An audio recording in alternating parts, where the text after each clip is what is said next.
Ya, kembali lagi bersama saya Muin Banyal. Sekarang kita akan turunkan kecepatan cahaya dari persamaan Maxwell.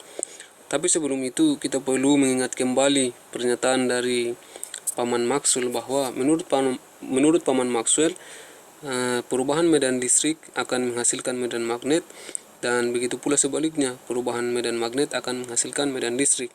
Jadi perubahan medan magnet dan perubahan medan listrik ini akan merambat sebagai apa yang disebut dengan gelombang elektromagnetik.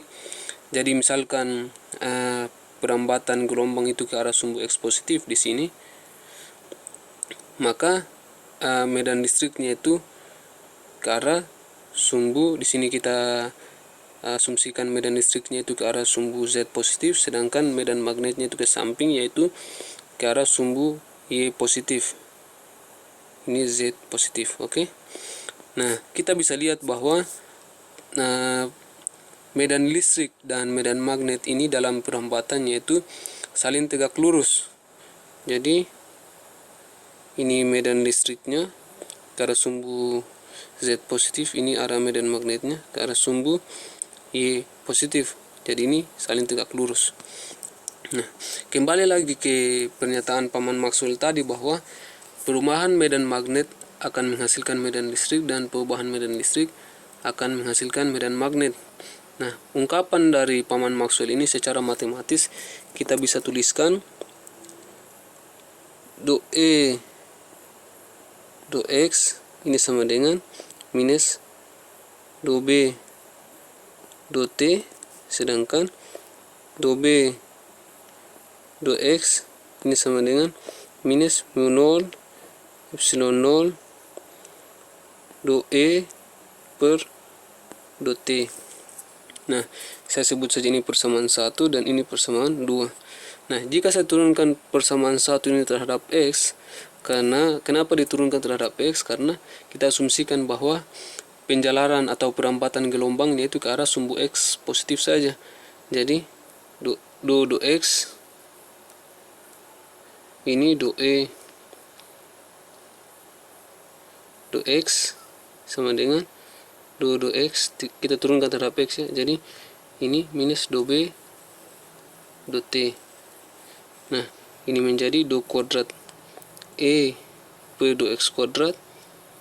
Ini sama dengan, saya bisa ubah minus do T, ini sama dengan do B do X. Oke. Nah, do B do X tidak lain adalah minus mu 0 epsilon 0 do E do T. Jadi ini do kuadrat E per do X kuadrat sama dengan minus do T dikali dengan minus mu 0 epsilon 0 do E do T.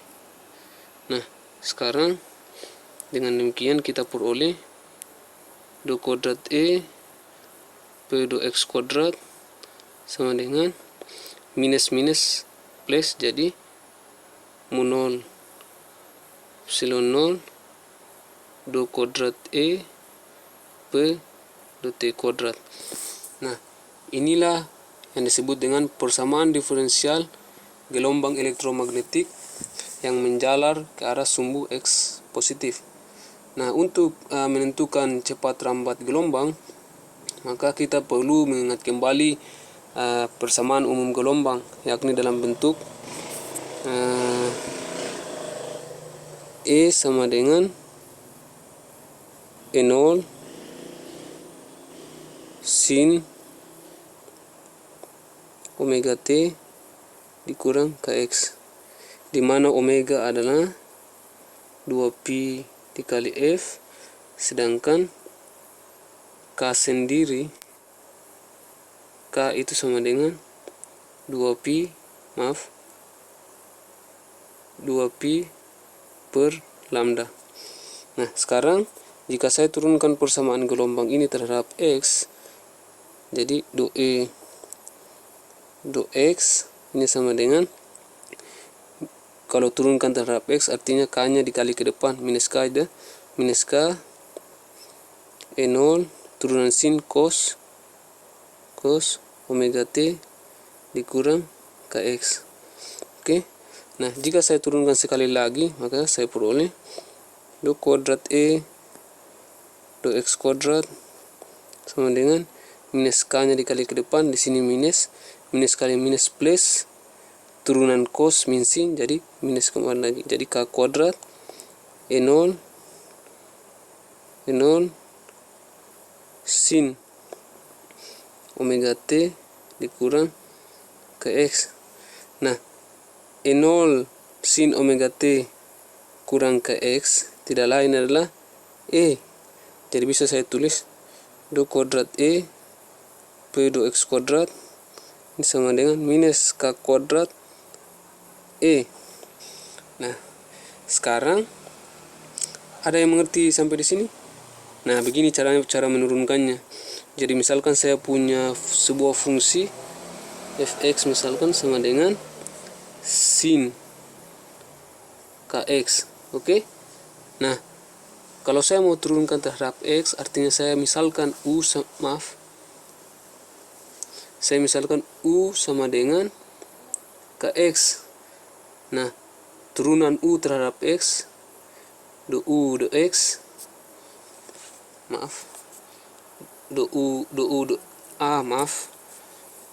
ada kesalahan sedikit tadi. Jadi do u do x sama dengan k kan. Nah, sekarang kita ubah do fx sama dengan sin u. Nah, sekarang jika df dx itu sama dengan df du dikali dengan du dx, ini turunan parsialnya. Jadi ini saling hilangkan, kembali ke bentuk awal. Oke. Nah, sekarang df du turunan sin u terhadap u sama dengan cos u. Sedangkan turunan u terhadap x adalah k. Nah, ini k. Jadi dengan demikian kita peroleh k dikali cos u tidak lain adalah u itu tidak lain adalah kx. Oke. Nah, mudah bukan? Jadi beginilah cara penurunannya ini. Nah, sekarang saya hapus dulu ini.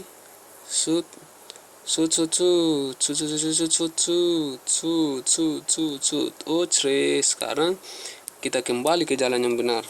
Nah, sekarang sudah nih kita turunkan terhadap x. Sekarang kita turunkan lagi terhadap t.